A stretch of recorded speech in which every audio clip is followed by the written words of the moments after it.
देखिए, आज हम लोग पढ़ते हैं इसमें भूकंपीय तरंगों के बारे में, सिस्मिक वेव्स।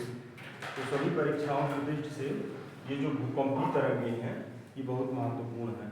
भूकंपीय तरंगों से प्रश्न अनिवार्य रूप से पूछा जाता है और हम लोग सामान्य रूप से केवल सिस्मोलॉजी, सिस्मोग्राफ, मार्कोली, रिक्टर, समभूकंपीय रेखा, सिस्मोलाइन या विश्व वितरण यही सब पढ़ लेते हैं।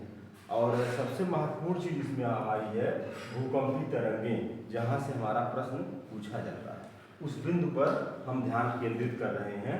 तो यह आज का बहुत ही महत्वपूर्ण प्रश्न है भूकंपीय तरंगों से संबंधित। तो आइए देखते हैं।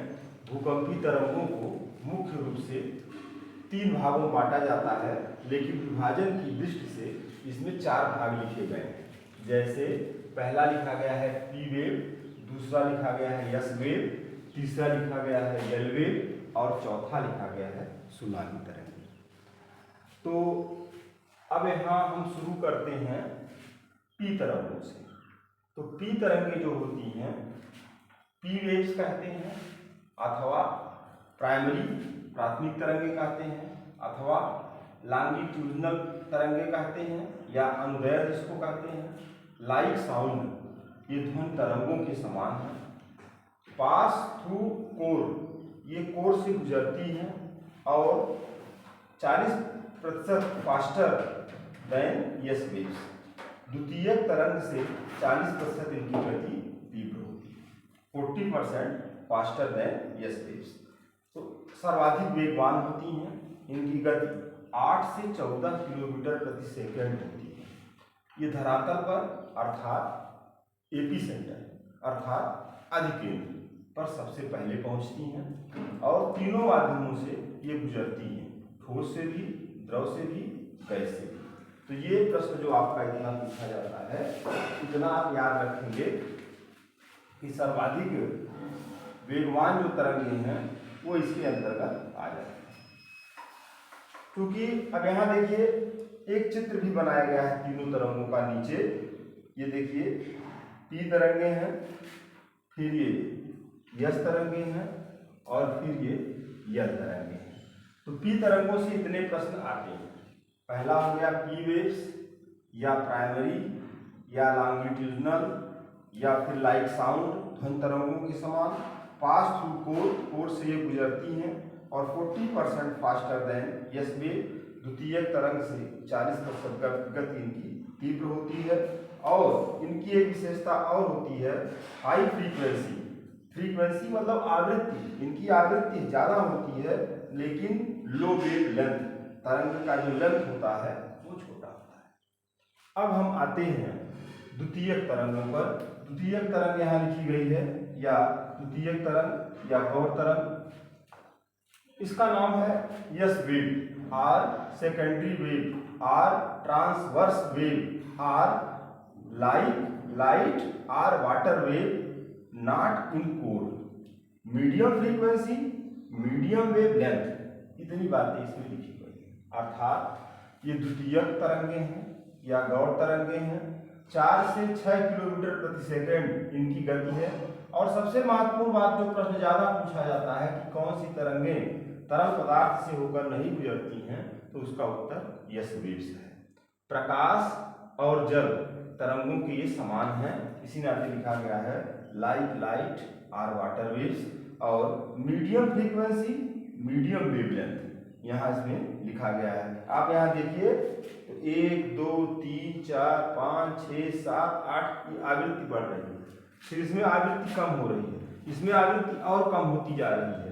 तो उसी नाते यहाँ पे मीडियम फ्रीक्वेंसी है, यहाँ हाई फ्रीक्वेंसी है और यहाँ पे लो फ्रीक्वेंसी है। फिर हम आते हैं तीसरी तरंग।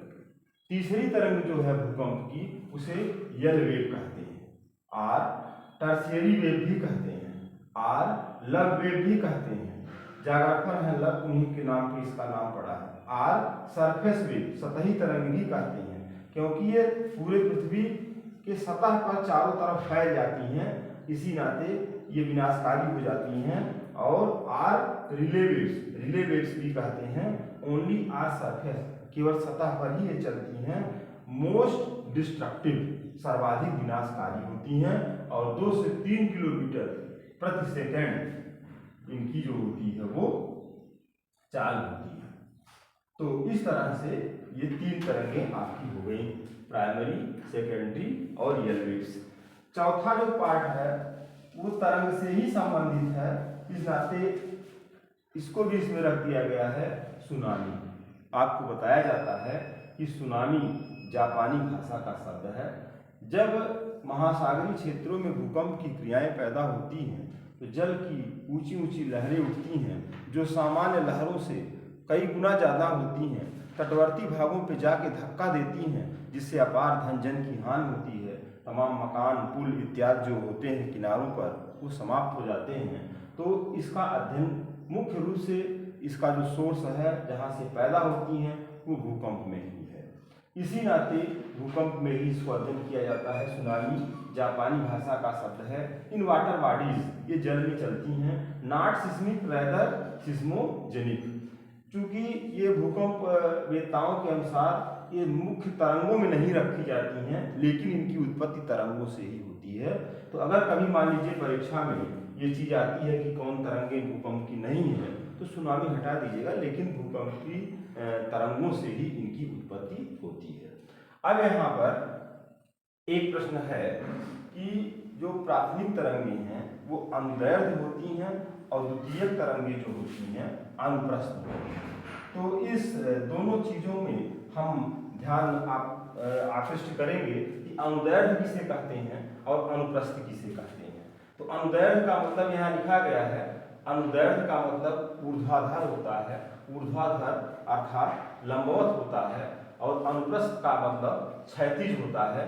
जैसे अगर कोई सेब है, उस सेब को आप सीधे काटते हैं तो वो कटान जो होती है वो अनुदैर्ध्य या ऊर्ध्वाधर या लंबवत होती है। अगर उस सेब को इस तरह से काट देते हैं तो वो सेब जो है क्षैतिज रूप से कटा हुआ है या वर्टिकल है या अनुप्रस्थ है।